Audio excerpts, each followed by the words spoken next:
coming out here this afternoon. My name is Eric Weltman, and I'm a Brooklyn-based senior organizer with Food and Water Watch. Yay! Trump says cut back. We say fight back. Food and Water Watch is a non-profit environmental organization whose mission is to combat corporate control and abuse of our most vital resources: the water we drink, the air we breathe, the food we eat, the climate we rely upon, and to ensure that government fulfills its obligation to protect our public health and environment. Are you Eric? Yes. Hi, Eric. Hi. Karen? Yes.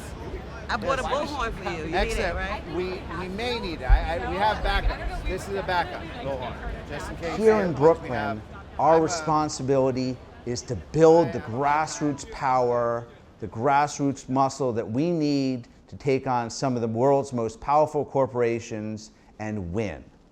We've taken on Walmart, we've taken on Monsanto, we've taken on ExxonMobil, we've taken on numerous corporations, and the way that we're able to do that is with volunteers, with activists, with allies, with community groups that give us the capacity and the clout to influence decision makers like Governor Cuomo, Senator Schumer, Mayor de Blasio. When is the text going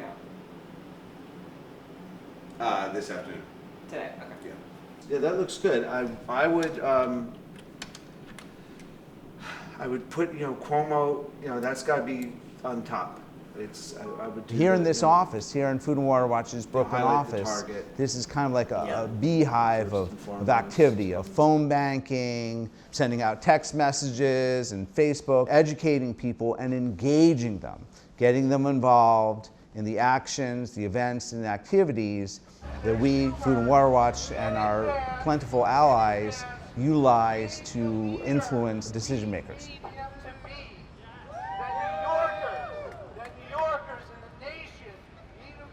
I get up in the morning, and the first thing I do before even my son wakes up is I respond to emails I may have gotten at 3 in the morning. So I do that for about an hour or so, and then my son wakes up and we hang out, and I make him breakfast, and we get dressed and go to school at PS 29, which is one of the highlights of my day. Is actually that 5-minute walk, and then I continue on to work. It's a nice walk. It's about a 40-minute walk. When my son was a baby, I was doing a lot of environmental health stuff, including a lot of work around toxics and products, including baby products. And so he literally he's been in like half a dozen news segments and press conferences, and like lead and various objects. He's not a big fan of being filmed. We got a protest, not this Thursday, but the following Thursday morning, outside of a Cuomo fundraiser at the Yale Club in Manhattan. Next Thursday from 7:30 to 8:30. Oh, and then actually this Thursday we're doing a press event with Schumer. That's actually the big news. I think people understand what's at stake. There's some people, not a lot, but some people that remember what life was like, before the EPA, when rivers caught on fire and cities were choked with smog. And I've seen some of the images. I mean, I was, born in '67, so I don't quite remember, life pre-EPA, but I've seen some of the images, and they're horrific. They're absolutely horrific. So people, have a sense that even though they may not like the guy who's running the EPA, Scott Pruitt, they understand that there's real people there, scientists, lawyers, researchers, people doing a real job protecting our health, protecting our water, protecting our air, protecting our climate, and these people need to be able to do their jobs and enforce the laws that are on the books.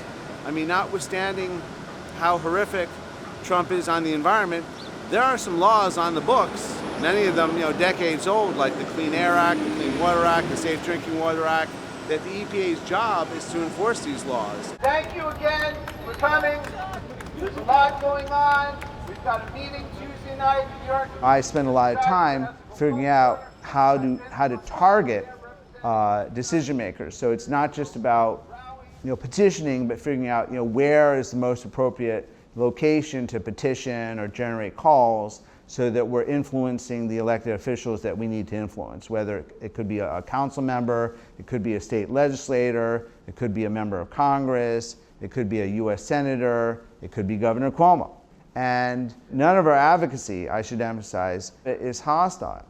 Every time Food and Water Watch tries to influence a decision maker, it's with the genuine hope and expectation that he or she will be the hero that we need them to be.